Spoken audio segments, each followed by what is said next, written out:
Paz, povo de Deus, que essa paz seja estendida sobre as vossas casas, sobre os vossos lares, sobre as vossas famílias, em nome de Jesus, amém? Livro de Jonas, capítulo de número 1. Quem não conhece? O mais novo convertido conhece a história desse homem, mas a palavra não é do homem, a palavra é de quem fez o homem. A palavra de quem criou o homem para um propósito específico. Aquele que fez o homem também fez a palavra para que o homem, através da palavra, seja santificado para a glória dele. E assim foi com Jonas. E ele, entendendo ser um servo de Deus, ainda quando propôs em seu coração fugir da presença do Senhor, ainda assim, Deus o usou sobremaneira, porque está escrito também que os planos de Deus jamais poderão ser frustrados. Ainda que nós queremos fugir da presença de Deus, os planos do Senhor se concretizarão na minha e na tua vida, ainda que tenhamos medo, ainda que queremos fugir da presença de Deus, como esse moço fez. Mas nada em absoluto pode surpreender Deus. Jonas, capítulo de número 1, verso de número 8, 9 e 10, que diz: Então lhes disseram: declara-nos agora, por causa de quem nos sobreveio este mal? Que ocupação é a tua? De onde vens? Qual é a tua terra? E de que povo és tu? Ele lhes respondeu: sou hebreu, e temo ao Senhor, o Deus do céu, que fez o mar e a terra. Então os homens ficaram possuídos de grande temor, e lhes disseram: que é isto que fizeste? Pois sabiam os homens que ele fugia da presença do Senhor, porque lhe havia declarado.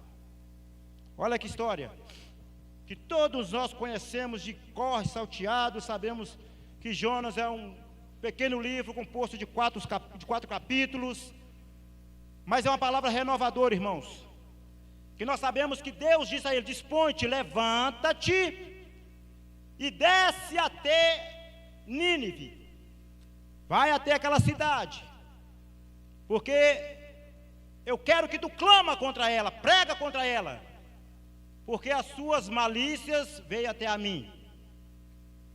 E Jonas, temendo a Deus, resolve desobedecer a Deus e desce até Jope.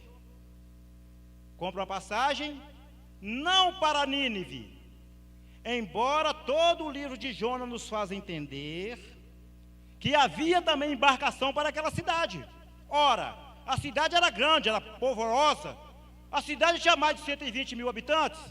Por que não haveria uma embarcação de Jope até Nínive? Certamente haveria, mas pela desobediência dele, querendo fugir da presença de Deus, como que se isso fosse possível, ele resolve ir para onde? Para Tarse, e compra passagem, embarca naquele navio, e lá vai Jonas direção a Tarse, tranquilo, sonolento, dorminhoco, desce para o porão e vai dormir. E o mar revolto, e ele dormindo. E os homens, os marinheiros, lançando fora tudo que é peso dentro da embarcação, para se tornar aquela embarcação mais suave, mais leve às ondas do mar, para que eles não viessem a pique, para que eles não viessem a naufragar. E lá estava, no porão, Jonas dormindo, dorminhoco, desobediente, mas porém temente ao Deus dos céus, da terra e do local onde ele se encontrava, do mar. Lá estava ele. E o marinheiro, o capitão, chegou até ele e disse: por que tu está dormindo? Está fazendo o que aí? Não te importa que nós venhamos a perecer? Quem és tu? Está indo para onde? Fazer o quê? E ele já havia declarado qual que era o destino dele. Ele já havia dito que aquele lugar não era para onde Deus queria que ele fosse. Mas Deus é um Deus das causas impossíveis. Deus faz o impossível tornar possível. E esta passagem nos faz crer que não só 120 mil lá em Nínive que se converteu, não. Havia também mais gente convertida. Através da desobediência. O homem até para ser desobediente. O servo de Deus, que sabe que é servo de Deus, até para ser desobediente Deus usa. E Deus usou esse homem. Olha lá os marinheiros, quem és tu? Está indo para onde? Fazer o quê? E ele, sou hebreu. Eu temo o Deus vivo. E os homens temeram ao Deus de Jonas. E lançaram sorte. A sorte caíram sobre Jonas. E indagaram ainda mais Jonas. Mas ainda antes que o mar viesse a se acalmar, a palavra nos diz que aqueles homens fizeram voto a Deus, oraram ao Deus de Jonas, porque antes havia orado a seus deuses e não haveria resposta. De tal sorte que tiveram que lançar fora os seus pertences, para arrumar uma solução prévia para os seus problemas. E quando o problema estava lá na proa dormindo, a solução do problema estava lá no fundo do porão dormindo. E Deus tocou no coração do marinheiro, vai lá e acorda ele. É por ele que o mar está assim. E por ele ser temente a Deus, não sendo mentiroso, ele disse, o problema é meu. É por causa da minha desobediência que o mar se faz revolto. É por causa da minha desobediência é que vocês estão prestes a perecer. Mas aqueles homens, sabendo da desobediência de Jonas, ainda assim orou ao Deus de Jonas, após Jonas ter declarado, olha, não levarei comigo sangue inocente, lança-me no mar. Lança-me ao mar. E assim foi feito. Lançaram Jonas no mar. E aqueles homens oraram. A palavra diz que eles fizeram voto a Deus. Fizeram sacrifício ao Deus de Jonas. E o mar se acalmou. Não haverá calmaria na tua vida enquanto você não aprender que o clamor, mesmo na sua pequena fé, o clamor é essencial na vida de todo aquele que serve a um Deus vivo. Porque através da vida daquele homem que teme a Deus, que servia a Deus, aqueles outros tantos mais passaram a crer em Deus de Jonas, e a ele prestaram voto e cultuaram ao Deus de Jonas. Mas a história acaba aí? Não. Jonas lançado ao mar, para onde ele foi parar? Aonde Jonas foi parar? No ventre do peixe. Aonde Jonas foi levado? Até, acredito eu que até Tarsis, porque era para lá que ele estava indo. Então o peixe levou Jonas até um certo determinado lugar, aonde a palavra de Deus pela segunda vez veio a ele e diz, vai lá para Nínive, é em Nínive que eu te quero, vai lá e clama aos ninivitas, diz a eles que os males deles subiu até mim, e eu não estou satisfeito com isso. Observe, irmãos, um homem de Deus, uma mulher de Deus, quando tem chamado, não é porque a circunstância da trajetória da sua vida te faz pensar que você não é mais apto a fazer a obra de Deus, que você vai deixar de fazer a obra de Deus. Está escrito em Lucas capítulo do verso 9, o último versículo de Lucas é o versículo 62 do capítulo 9, está dizendo, aquele que põe a mão no arado e abre mão do arado e olha para trás, não é digno de entrar no reino dos céus.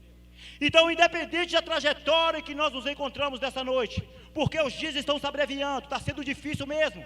Pregar o evangelho é a coisa mais difícil que tem. O evangelho genuíno, o evangelho salvífico, o evangelho que transforma vidas, o evangelho que é capaz de esmiuçar, que é capaz de confrontar o nosso eu, a nossa vontade, nossos pecados, não estão sendo mais pregados hoje em dia. Porque pregar sobre o pecado, certamente dois fatores acontecerão. Olha, quando você prega sobre o pecado, ou o pecador se converte dos seus pecados, ou o pecador passa a odiar o pregador. Entenda isso. Tem respaldo bíblico para isso? Temos respaldo bíblico para isso. Lê o capítulo 14 de Mateus da sua casa. Lê lá o que aconteceu com João Batista. Chegou para Herodes e disse, Herodes, seu adúltero, esta mulher não é sua, é de Filipe, seu irmão, devolva a mulher do seu irmão, seu adúltero. Logo em seguida, onde foi parar a cabeça de João Batista? Se a Herodias tivesse se convertido, João Batista poderia estar vivo até hoje. Mas não, ela não se converteu. Ela confrontou João Batista. E na festa do aniversário de Herodes, a filha dela dança para ele, ele se sensualiza com ela. Diga o que tu queres, o que tu pedir para mim eu te dou. Basta que tu dança novamente. Ela dançou. E a mãe disse, ó, pede a cabeça dele lá. Ele nos incomoda, filha, vai lá e pede a cabeça dele. E assim ela fez. Também no capítulo 19, do livro de 1 Reis, está dizendo lá, que Elias, depois de ter convertido as 450 profetas de Baal, que aquela Jezabel fazia escravo, ele se converteu através da pregação de Elias. Ela também mandou dizer a Elias, olha, amanhã mesmo, nesse mesmo horário, terei a tua vida na minha mão. E Elias, por medo, fugiu para a caverna. Ou o pecado converte o pecador, ou o pecado faz o pecador chatear. Mas também escrito está, livro de Marcos, capítulo 13, verso 13: por amor do meu nome sereis odiados por todo mundo. O mundo te odeia porque você é. O mundo te odeia porque você é. O mundo te odeia porque você é. Não porque eles querem que você seja, não, mas porque você é profeta e profetisa do Senhor nessa terra. Então ide por todo mundo, pregue o evangelho, ainda que te custe a própria liberdade que você pensa que tem, mas não tem. Ainda que te custe a própria vida que você pensa que é tua, mas não é, tomou para ele. Ele comprou para ele a sua vida. Não pertence mais a você. Quando você levantou a sua mão no dia da sua renúncia, você disse, Senhor Jesus, eu entrego a minha vida em tuas mãos, apaga os meus pecados, a tua vida já não é mais tua. Não pode ser assim. E aquele homem entendeu que na trajetória, ainda que ele fosse na embarcação errada, ainda que ele pregasse sentido errado, ele entendeu que se ele chegasse a Nínive pelo caminho mais correto, que seria a embarcação de Jope a Nínive, seria a embarcação certa que Jonas deveria pegar, mas não, ele fugiu da presença do Senhor, ele foi para Tarse, mas no caminho de Tarse, Deus converteu alguns marinheiros através da vida de Jonas, por ele ser quem ele é, por ele ser quem ele servia, quem ele serve, por ele ser exatamente o servo do Senhor. Mas ainda assim, quando chegou em Nínive, certamente se ele fosse pela embarcação de Jope a Nínive, ele chegaria lá sonolento, ele chegaria lá boca aberta, e nada do que ele pregaria poderia ser o evangelho de renúncia. Poderia pegar lá um evangelhozinho lá, vão ter, como existe muitos por aí. Graças a Deus aqui no Batista Virida não tem isso. Mas existem muitos falsos profetas por aí. Existem muitos falsos pregadores que só pregam o evangelho da facilidade, evangelho da prosperidade. Você tem, você precisa ter, você precisa conquistar, você precisa se destacar como tal. Esse não é o evangelho de Cristo Jesus, não é. O evangelho de Cristo Jesus é você é, eu sou, você é, você é, você é um escolhido meu. Não se prega mais isso. E para isso é necessário renunciar. E para isso é necessário que você entenda que não tem como seguir a Jesus sem negar a tua própria natureza. Negue-se a si mesmo, toma a tua cruz e siga-me. Não pegue a tua cruz sem antes negar a si mesmo, não vai dar certo, não funciona, não tem jeito, se não houver renúncia. Mas quando nós entendemos que a palavra que nos sobrevém não é nossa, é daquele que nos fez, é daquele que é infinitamente maior do que tudo, do que todos, e Ele nos escolheu para pregar as boas novas. Quando nós entendemos dessa natureza, nós sabemos, irmãos, que a cada dia, a cada ir e vir, a tua vida é uma vida de pregação, é uma vida de testemunho, é uma vida de fazer com que as pessoas olhem para você e dizem, olha lá, era assim, era desse jeito, era tal, era da noitada, era das baladas, agora já não é mais, agora é crente, agora é Bíblia, agora é isso. Ah, irmãos, que prazer saber que nós somos escolhidos por Ele. Que prazer, irmãos. Que privilégio, irmãos.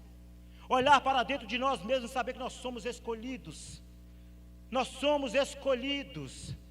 Nós não sabíamos quem nós éramos até então, mas quando Ele olhou para dentro de nós e nos escolheu, e quando Ele nos fez filho, quando Ele nos transformou de criatura para filho, e hoje nós entendemos que somos filhos, ainda que tropeçamos, ainda que acidentalmente pecamos, nós sabemos que nós somos escolhidos, isso é um privilégio. Você não é uma pessoa comum, você não é uma pessoa real, uma pessoa normal, não. Você é uma pessoa de lá, você está no território inimigo, mas você é de lá, nós somos de lá, estamos de volta para lá, mas o caminho é tortuoso.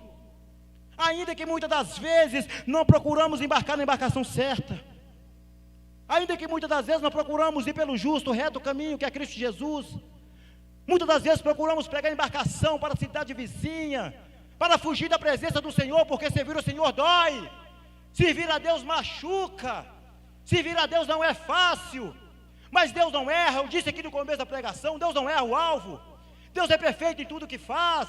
Ele escolheu você, é você, na tua casa é você, na tua família é você, aonde você botar a planta dos teus pés é você é escolhido dele. Entenda isso, viva isso, a essência do verdadeiro evangelho é isso. Oh, Labandoraia, Sébia, oh, Alabassou, Alá, Surimanda, Aravacébia. Deus está neste lugar, Deus está neste lugar. Por mais que a nossa pequena fé nos faça crer que não, Deus está aqui. Por mais que muitos digam que não, Deus está aqui. Deus ama. A incondicionalidade do amor de Deus nos faz crer que Ele está aqui.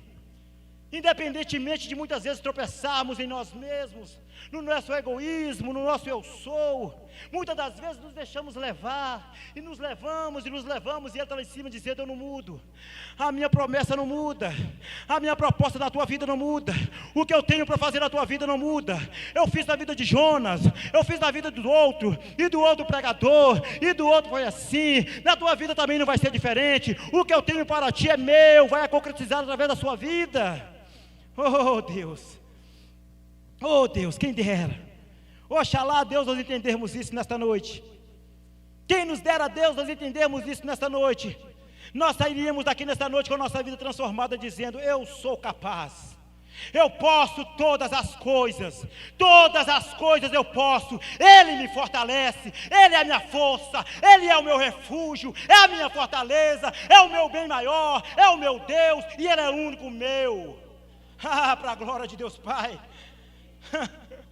Assume a sua real identidade, assume de fato quem você é. Mas tem que abrir mão, não tem como, não tem jeito. Olha aquele jovem rico lá do livro de João, quando ele chega para Deus e fala: Senhor, que faço eu para te seguir? Jesus diz para ele: vende tudo que tu tens, divide aos pobres, distribua a tua riqueza aos pobres e siga-me. Jesus, a sua onisciência, falou isso, saiu, porque se fosse eu e você, estaria esperando ele até hoje. Cadê? Sumiu. Seguiu Jesus? Não. A riqueza não deixou, o teu egoísmo não deixou, a tua fortuna não deixou. Agora veja, tudo que tu tens, o que tu possui, se não foi Deus quem te deu, se não foi de bom grado, abre mão disso, larga isso, busca de Deus, viva em Deus, porque Deus tem o melhor para nós, porque tudo que é daqui, aqui fica, nada do que temos aqui é nosso, é passageiro, se esvai com o tempo. Até mesmo esse próprio corpo que você se coloca diante do espelho, se admira: olha como eu sou belo, como eu sou bonita, olha como a maquiagem me deixa bem, olha como esse terno me deixa bem aparecido. Ainda que você se esvai nas suas pequenas vaidades, larga tudo isso, nada disso vale a pena. Seja humilde, porque aquele que aqui se humilhar será exaltado lá, pela glória de Deus, para a glória de Deus. Aleluia. Eita, é simples assim, irmãos, é simples assim. Ainda que muitas das vezes nós dizemos: não vou. Vai, Jonas, prega contra, não vou. Mas quando Deus diz vai, você vai, do jeito dele, não do seu, mas você vai. Ele não queria ir, mas ele foi. Ele não queria caminhar de caminho reto para Nínive, mas ele foi. Ele chegou até lá, passou pelo ventre do peixe, mas chegou no seu destino final, chegou aonde Deus queria que ele estivesse. E ali na grandeza daquela cidade ele pregava: ninivitas, o prazo é 40 dias. O prazo é 40 dias. Se não se arrepender, Deus consumirá essa cidade. Imagino eu que se não fosse pior, era igual Sodoma e Gomorra, de tão avassalador que estava o pecado daquela cidade. Mas Deus, quando Ele tem projeto, os planos de Deus não se frustram. Um homem apenas, a caminho de um dia, caminhando por aquela cidade, pregando com autoridade, porque ele acaba de sair do meio do vendaval, ele acaba de sair do meio do ventre do peixe. Passar pela prova nem sempre é prova não, irmãos. Passar pela prova, às vezes é Deus que está te colocando para você ter autoridade de chegar e pregar e falar: vai se converter, vai achar o caminho de volta para casa, ainda dá tempo, o tempo é agora. Povo ninivita, se converta. E a palavra caiu no ouvido daquele rei de Nínive, e ele se despiu das suas vestes reais, desceu do trono, se vestiu de pano de saco e deu uma ordem: ninguém come por 3 dias e 3 noites, nem os animais vão tocar em coisa alguma. Aos dias de hoje, aos dias atuais, ao pastor te convidando: vamos à igreja fazer um voto, vamos orar, vamos ao monte, vamos fazer algumas horas de jejum e oração. Ah, não posso, eu tomo remédio, porque se eu ficar sem alimentar eu passo mal. Vai lá viver esse tempo, vai viver esse tempo.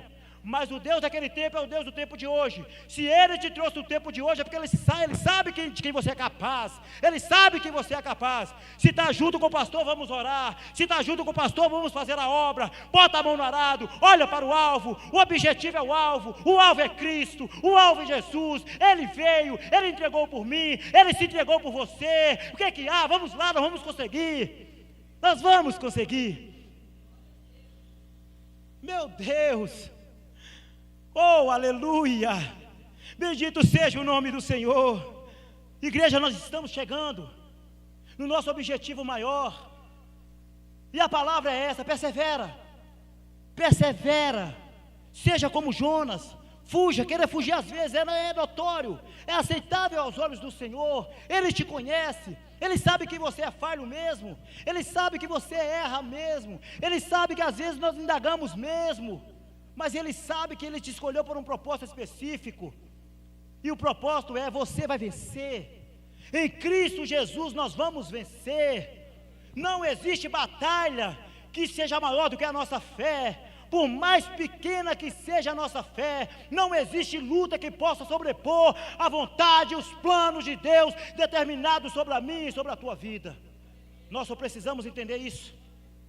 Tudo se torna fácil quando nós entendemos isso. Tudo se torna fácil, mas é necessário que nós venhamos nos abdicar de nós mesmos. É necessário que nós venhamos a olhar para o alvo. É necessário que nós venhamos a construir dentro do nosso DNA de cristão a essência de um verdadeiro cristão, de um homem que nega a si mesmo, de uma mulher que renuncia às suas próprias vontades, para dizer, igual foi dito aqui nesta noite já está escrito: não mais vivo eu, não sou eu que vivo, mas aquele que me escolheu vive em mim, aquele que me escolheu habita em mim. Portanto, sede meus imitadores, como eu sou de Cristo Jesus. 1 Coríntios 11, verso 1. Imita Cristo. Seja imitador de Cristo. Olha para Paulo. Não foi Paulo, foi Cristo. Mas ele disse: imita como eu imitei a Ele. Imita-me. Faça o que tem que ser feito. Negue o que precisa ser negado. Renuncie ao que tem que ser renunciado. Ainda que isso te custe lágrimas, ainda que te custe noites de sono sem dormir, vai valer a pena. Naquele grande dia, que tão logo virá o grande dia do Senhor, você vai olhar e vai dizer: vai valer a pena, valeu a pena, valeu a pena. E você ouvirá da boca dele: entra para as bordas do Cordeiro, bendito do meu Pai. E quantos muitos vão ouvir: quem és tu? Aparta da minha presença, que eu não vos conheço. Muitos vão ouvir. Nós falamos dele aqui nesta noite. É esses que pregam o evangelho meia boca, uma coisa superficial. Não é mais tempo disso. A iniquidade está se multiplicando dentro das igrejas. As iniquidades estão se multiplicando e o amor está se esfriando. Pregue a verdade. Não é a quantidade, é a qualidade. Prega a qualidade do Evangelho. A qualidade do Evangelho genuíno é renúncia, irmãos. É dizer que pecado é pecado. É dizer que pecado é inferno. Mas santidade é vida com Deus eternamente para todo sempre. Amém, glória a Deus. É isso. Viva. Viva como se fosse o último dia da igreja de Cristo na face dessa terra. Viva como se você fosse o último culto, a última palavra, o último louvor. Adore a Deus com toda a sua essência, porque hoje nós estamos aqui, amanhã talvez não mais. Pode ser que Cristo venha arrebatar alguns de nós. Nós não pertencemos mais a este mundo, nós não somos daqui. Cristãos também falecem, irmãos. Cristão também morre, irmãos. Cristão também vai, irmãos. Mas que vai para o seio de Abraão, descansar no seio de Abraão, descansar naquele que está aguardando a noiva do Cordeiro, que está aqui nesta noite. Logo virá o dia do Senhor. Isso é tão certo quanto o ar que nós respiramos. O dia do Senhor é tão certo, a vida dele, quanto a presença de cada um de nós aqui nesta noite. Viva isso, entenda isso, e saiba que ainda que nós obedecemos a Deus em alguns momentos, os planos de Deus sobre a tua vida, não é a vida do irmão que está do teu lado direito nem da esquerda, nem na tua frente, nem na tua retaguarda, é na tua vida. Os planos do Senhor sobre a tua vida não podem ser frustrados. Não podem ser frustrados. Pastor, mas eu pequei, eu também peco. Pastor, eu errei, eu também erro. Em que posição sou melhor do que você? Só porque eu sou pastor, embora muitas das vezes eu gosto de assumir esse título de pastor aqui e lá fora, porque Jonas estava na embarcação errada, no lugar errado, estava indo para a cidade errada, mas na hora que ele foi indagado, ele disse: eu sou hebreu e sirvo ao Senhor dos céus que fez a terra e o mar. Identidade. Aqui e em qualquer lugar que chegar, seja autêntico, seja verídico, seja real, seja você na sua essência. Quem te escolheu não erra. E os planos dele não se frustra. É você. Por mais que procuramos, Senhor, está tão difícil. Eu sei que o Senhor me ama do jeito que eu sou. Eu sei que o Senhor abomina as coisas às vezes que eu faço, mas eu só amo o pecador. O pecado é abominável aos olhos de Deus, mas Deus ama aquele que peca. Deus ama aquele que peca, mas ama aquele que peca e se arrepende dos seus pecados, porque o pecado consumado é morte, e não tem morte para quem deseja a vida eterna. Não existe morte para quem está em Cristo Jesus, porque Ele disse que Ele é a ressurreição e a vida, e aquele que crer nele, ainda que morra, viverá. João 11, 25. Deus tem vida para ti. Morte não é coisa de cristão não, irmãos. Morte não existe para quem é crente de cristão não, irmãos. A morte não. A morte é só uma carruagem, uma passagem. É só um terminar, um findar desse plano aqui. Ao findar o labor dessa vida, subiremos, ainda que seja no coletivo ou no individual, nós subiremos para lá. É lá. Ele veio, se plantou, morreu, crucificado, escarnecido, moído, traspassado pelas minhas, pelas minhas, a palavra diz pelas nossas, mas eu assumo quem de verdadeiramente eu sou aqui, pelas minhas iniquidades ele morreu, não foi pela sua, foi pela minha, é o meu Deus que está dizendo que foi pelas minhas iniquidades. Então, portanto, aquele que se arrepender e crer, será salvo. Ele amou o mundo de tal maneira, amou, porque o mundo hoje odeia ele, odiou ele quando ele veio aqui, crucificaram ele, igual já fui dito. Ele amou. E por que Deus não ama mais? Porque Deus sabe aonde o mundo vai parar. Nós estamos no mundo, mas nós não somos do mundo. Nós estamos aqui de passagem, não somos daqui, somos de lá. Porque Ele amou de tal maneira que Ele sabia, a sua onisciência Ele fazia saber que nós viríamos aqui também, para reconhecer a grandiosidade desse amor. E todo aquele singular, não é plural. Existe um Deus particular dentro de você. Existe um Deus único, teu, que você criou na tua mente, no teu coração, é teu.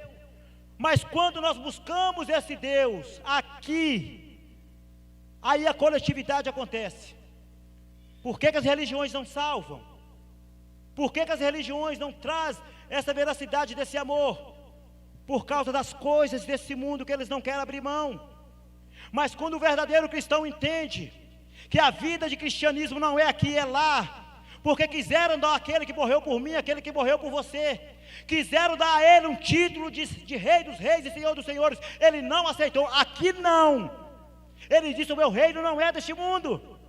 Olha lá, em João 18, o meu reino não é desse mundo. Verso 36, o meu reino não é daqui, o meu reino é de lá. Porque se o meu reino fosse aqui, o meu Pai enviaria uma comitiva de anjos para me ajudar. Portanto, o meu reino não é deste mundo. Nós não somos daqui. Nós estamos aqui. Estamos de passagem. Contudo, enquanto essa passagem não chega no seu término final, que é o arrebatamento da igreja, nós precisamos perseverar. Unânime, na mesma proporção de fé, sabendo que somos membros de um corpo unificado em Cristo Jesus.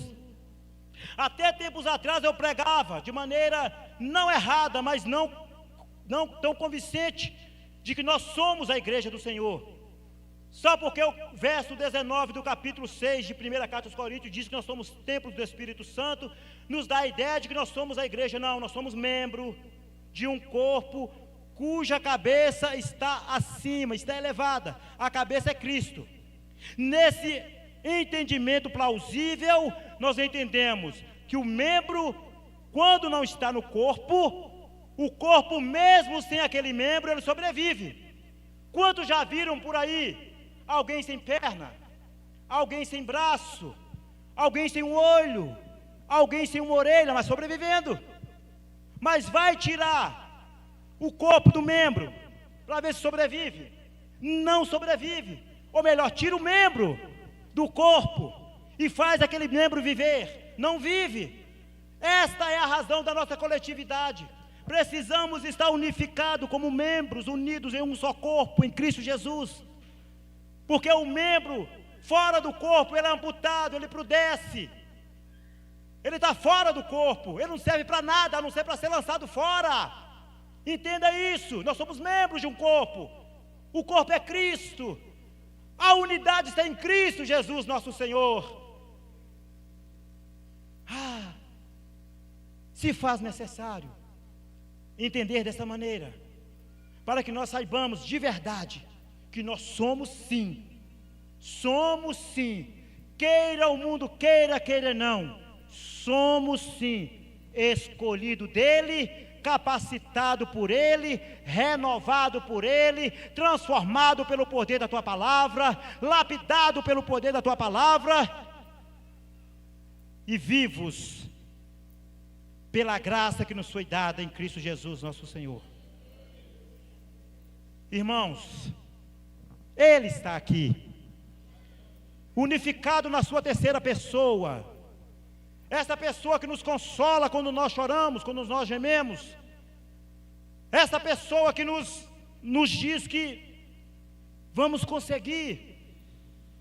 Essa terceira pessoa da sua Trindade Santa que diz que ainda mesmo que não saia da tua boca uma única palavra, Ele tem o poder de invadir o teu eu, vasculhar o teu ser, e sem mesmo com uma palavra, com gemidos inexprimíveis, Ele pega a tua lágrima, Ele pega o teu gemido, Ele pega a sua dor, e leva e apresenta a teu Pai, e fala que o seu escolhido está gemendo, o seu escolhido está passando por isso, e o Pai te fortalece, o Pai te reedifica, o Pai te coloca de pé, o Pai faz você entender que os seus problemas é pormenores demais, para o tamanho da grandiosidade que te aguarda lá. O negócio é lá, não é aqui. Aqui é choro, aqui é lágrima, aqui é gemer, mas lá é vida plena, lá é vida plena em Cristo Jesus nosso Senhor.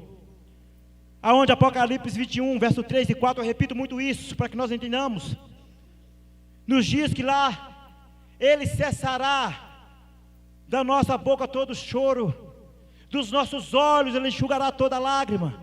Lá não haverá mais dor, não haverá mais dores, não haverá mais gemidos, não haverá mais lágrima, não haverá mais planto. Lá é lugar de glória, lá é lugar de aleluia, lá é lugar de santidade, lá é lugar de nós vivermos a plenitude da glória do amor, uma vez conquistadas aqui nessa carne, aqui nessa terra. Por isso, portanto, não desista, persevere.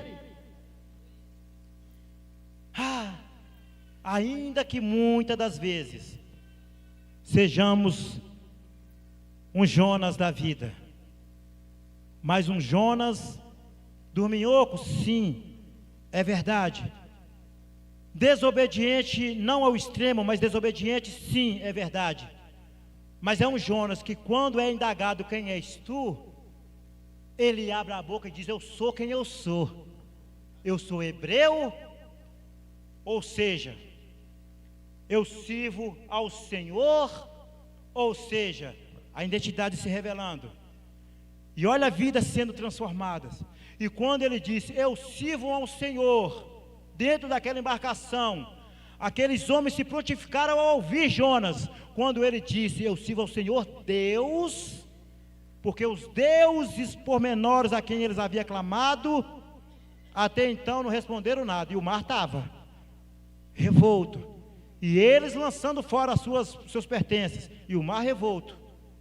Mas quando eles acoplaram a tua fé, ainda que pequenininha, a fé de Jonas, começaram a fazer voto ao Deus de Jonas, começaram a orar ao Deus de Jonas. Não tinha como o mar não se acalmar, não tinha como o mar se tornar bonança. Muitas das vezes o mar se torna revolto na minha e na tua vida, porque falta nós cumprir o que está escrito em Mateus 6,6.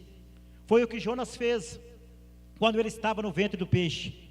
Mateus 6,6 se cumpriu na vida de Jonas no ventre do peixe. Jonas clamou a Deus na escuridão do abismo. Ele estava no mais profundo abismo. Olha você dentro da porta do teu quarto, porta cerrada, só você e ele, clamando, dizendo: Deus, está doendo, Deus, não está fácil para mim, estou nessa situação, estou desempregado, a vida financeira está um caos, a minha vida amorosa está um caos, a minha vida assim assado está um caos. E Deus: eu sei, filho, eu sei, foi eu que te coloquei aí, foi eu que te pus aí, eu precisava ouvir de você, eu precisava saber que você está buscando de mim aquilo que você necessita, e quando busca de mim, você recebe de mim, mas só vai receber aquele que buscar, só vai receber aquele que pedir. Clamar-me-ei, e buscar-me-ei, e achar-me-ei quando me buscardes de todo o vosso coração. Esta é a palavra do Senhor. Pedi, pedi, dá-se-vos-á. Pede, você vai receber. Está doendo? Pede. Está chorando? Pede. Está precisando? Pede. Ele te dá. Faz parte da essência dele. Ele não pode negar a ele mesmo. Esse não é o Deus que nós servimos. Esse não é o Deus daqueles homens, daqueles marinheiros. Nosso Deus é o Deus de Jonas, irmãos. É o Deus dos céus e da terra, que quando tudo parece estar impossível, você clama e Ele traz tudo de volta ao seu devido lugar. Jonas foi lá, e 120 mil almas se converteram ao Senhor, depois de ter decretado jejum de 3 dias naquela cidade. Agora veja bem, por causa de uma palavra: se convertei-vos e arrependei-vos dos seus maus caminhos, porque por prazo de 40 dias eu descerei aqui e destruirei tudo. E temeram a Deus, e buscaram a Deus, fizeram voto a Deus, e ali 120 mil almas, mas algumas lá no caminho, de caminho até lá, não se sabe quantos marinheiros se converteu ali, mas lê a palavra nos faz entender que aqueles marinheiros se converteram de fato a Deus. Olha aí, o que Deus é capaz de fazer. Olha o Deus das causas impossíveis. Mas quando você se coloca na causa, é necessário você se colocar na causa, para que Ele possa fazer tudo o impossível se tornar possível. É dessa natureza que Deus age. É dessa natureza que Deus constrói para Ele o teu reino eterno e vindouro que logo virá para nós. Irmãos, fiquem com essa palavra. Fiquem com essa palavra, e que essa palavra venha gerar em nossos corações, que essa palavra venha nos convencer ainda mais de que verdadeiramente o mar se levante, os dias se abreviam, são temerosos sim. Está escrito que a nossa política está corrompida, as nossas autoridades se vendem, o mundo está indo de mal a pior. Mas entenda, como servos de Deus que somos, como cristãos assíduos que somos, não somos aqui. O nosso negócio não é aqui, o nosso reino não é aqui, a nossa terra não é aqui, é lá, é lá. Mas enquanto aqui estivermos, continue, não abre mão disso por nada. E não existe nada, não existe ninguém, nenhum ser nascido de mulher sobre a face dessa terra, que possa tirar de você aquilo que Deus te deu. Não existe. Só há uma única pessoa que pode tirar isso de você. É quando você chegar na sua casa e se deparar de frente do espelho, você vai encontrar com essa pessoa. Esta é a única pessoa que pode tirar de você aquilo que Deus te deu, porque se Deus obrigar você a ficar na presença dele, não é amor. Deus não obriga, o amor de Deus não obriga. Pastor, se eu tenho respaldo bíblico? Tenho. Deus disse àquele homem: você vai me trair, moço, você vai me negar, moço.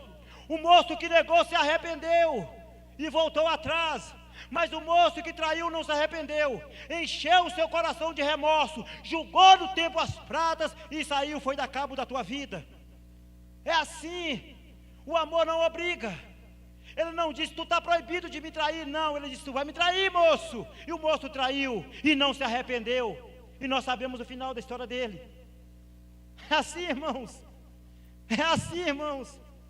O amor de Deus é tão puro, tão puro, tão puro, que mesmo você errando, sendo você escolhido dele, tem jeito. Há uma solução, há um caminho a retomar, a prosseguir. E o caminho é Jope a Nínive. Que Deus abençoe em Cristo Jesus nosso Senhor. Pastor, bendito seja Deus. Bendito seja Deus. Aleluia.